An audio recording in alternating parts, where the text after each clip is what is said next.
Honorable député de Drummond. Monsieur le Président, merci. C'est un honneur et un plaisir de me lever aujourd'hui pour parler du projet de loi C-232 qui vise à désigner le mois d'avril comme le mois du patrimoine arabe. C'est une belle occasion aussi, Monsieur le Président, de souligner l'apport exceptionnel des Québécoises et des Québécois d'origine arabe à la société québécoise et à la culture québécoise. Et c'est une bonne occasion aussi de recentrer l'attention sur la communauté arabe qui mérite certainement qu'on lui témoigne un peu de notre reconnaissance pour tout ce qu'ils apportent à notre communauté. Alors en ceci, je félicite mon collègue pour le dépôt de ce projet de loi faisant du mois d'avril le mois du patrimoine arabe. Vous savez, Monsieur le Président, il y a toutes sortes de députés du Bloc. Un ange passe.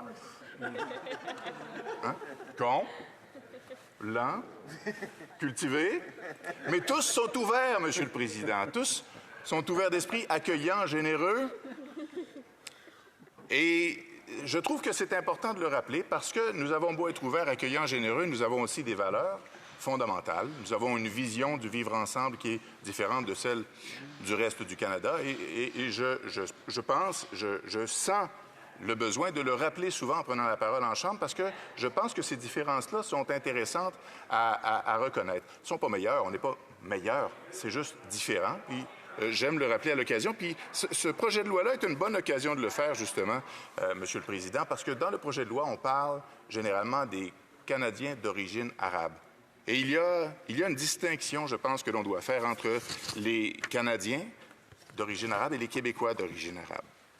Je vais commencer par vous dire que souvent, on parle de la Charte québécoise de la langue française de toutes sortes de façons. On l'entend ces temps-ci dans d'autres contextes, je ne veux pas aller là, mais on lui prête souvent de mauvaises intentions. On lui dit souvent, on dit souvent d'elle qu'elle a des effets néfastes, mais elle est extrêmement nécessaire pour la survie et pour faire fleurir, pour faire vibrer, pour faire en sorte que le français au Québec reste bien vivant. En fait, elle a aussi eu un effet extrêmement positif pour de nombreux francophones et francophiles à travers le monde, des gens qui vivent dans des pays francophones, mais dans des conditions généralement plus misérables, dans des pays où la démocratie est souvent absente.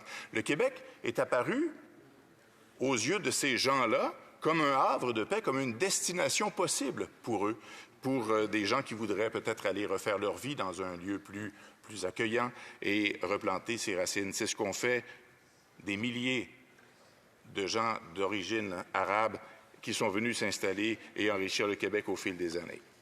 Alors, c'est certain que l'histoire des Canadiens arabes, celle des Québécois et des Québécoises arabes, ne sont pas tout à fait de la même histoire, en particulier depuis la Révolution tranquille, comme je le disais, l'adoption de la Charte de la langue française et ce lien particulier qui unit les Québécois de toutes les origines, qui font en sorte que nous avons une histoire commune, qui font en sorte qu'on enrichisse une culture commune à travers la langue française.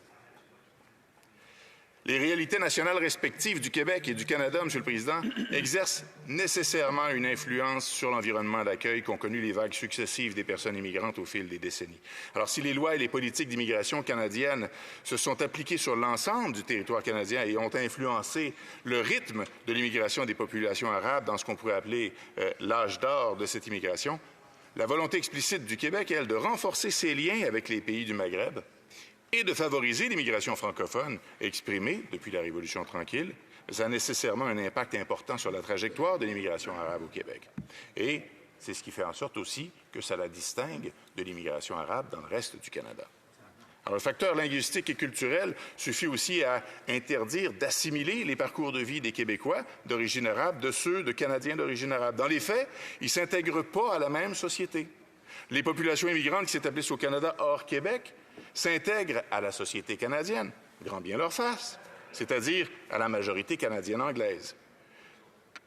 Les populations immigrantes qui s'établissent au Québec s'intègrent à la société québécoise, qui est tout à fait distincte, on ne reviendra pas là-dessus, s'intègrent aussi à la nation québécoise, c'est-à-dire à la majorité francophone. Des facteurs historiques qui expliquent que de nombreuses populations arabes ont déjà la culture francophone en partage. Il est normal que les parcours d'intégration différents selon qu'ils soient vécus au Québec ou au Canada. Et il est tout à fait possible, il est même souhaitable, Monsieur le Président, de reconnaître le patrimoine culturel des citoyennes et citoyens d'origine arabe du Québec et du Canada. C'est la raison pour laquelle le Bloc québécois entend appuyer fièrement, dans la joie, Bravo, 5 minutes. le projet de loi C-232. Simplement, il n'est pas nécessaire, par contre, d'assimiler l'ensemble des citoyens d'origine arabe.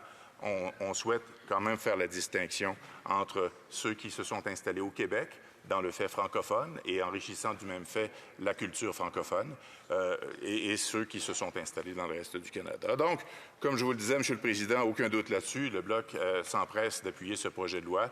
Nous célébrerons le mois du patrimoine arabe en avril et je souhaite, comme je l'ai exprimé lors de précédentes motions ou projets de loi du même genre visant à faire d'un mois ou d'une semaine ou d'une journée, une journée ou un mois ou une semaine qui vise à souligner l'apport, la contribution exceptionnelle d'une communauté particulière au Québec et au Canada. Je souhaite que ce mois d'avril, désormais, serve à mettre en valeur, justement, tout ce qui a contribué à l'enrichissement de nos cultures respectives, tant au Québec qu'au Canada, parce que si on fait un mois du patrimoine arabe et qu'on ne fait rien avec ça, qu'on ne s'en sert pas pour éduquer, qu'on ne s'en sert pas pour faire la promotion, pour tisser des liens, pour bâtir des ponts, bien alors à quoi bon, M. le Président? Et je tiens quand même à souligner que le premier immigrant arabe au Canada, il est arrivé en 1882 à Montréal, et c'était un Libanais, Ibrahim Bounader. Vous savez pourquoi il est venu s'établir à Montréal? En fait, il était parti à New York, et rendu là, il a entendu dire qu'à Montréal, ça parlait français. Dans ce temps-là, ça parlait français à Montréal. Alors, ça l'a enchanté. Et puis, il s'est dit, c'est là que je vais m'installer. Et la suite, c'est de l'histoire. Je m'arrête là-dessus. Encore bravo à mon collègue pour la présentation, le dépôt de ce projet de loi. Et je vous remercie, M. le Président. Bravo!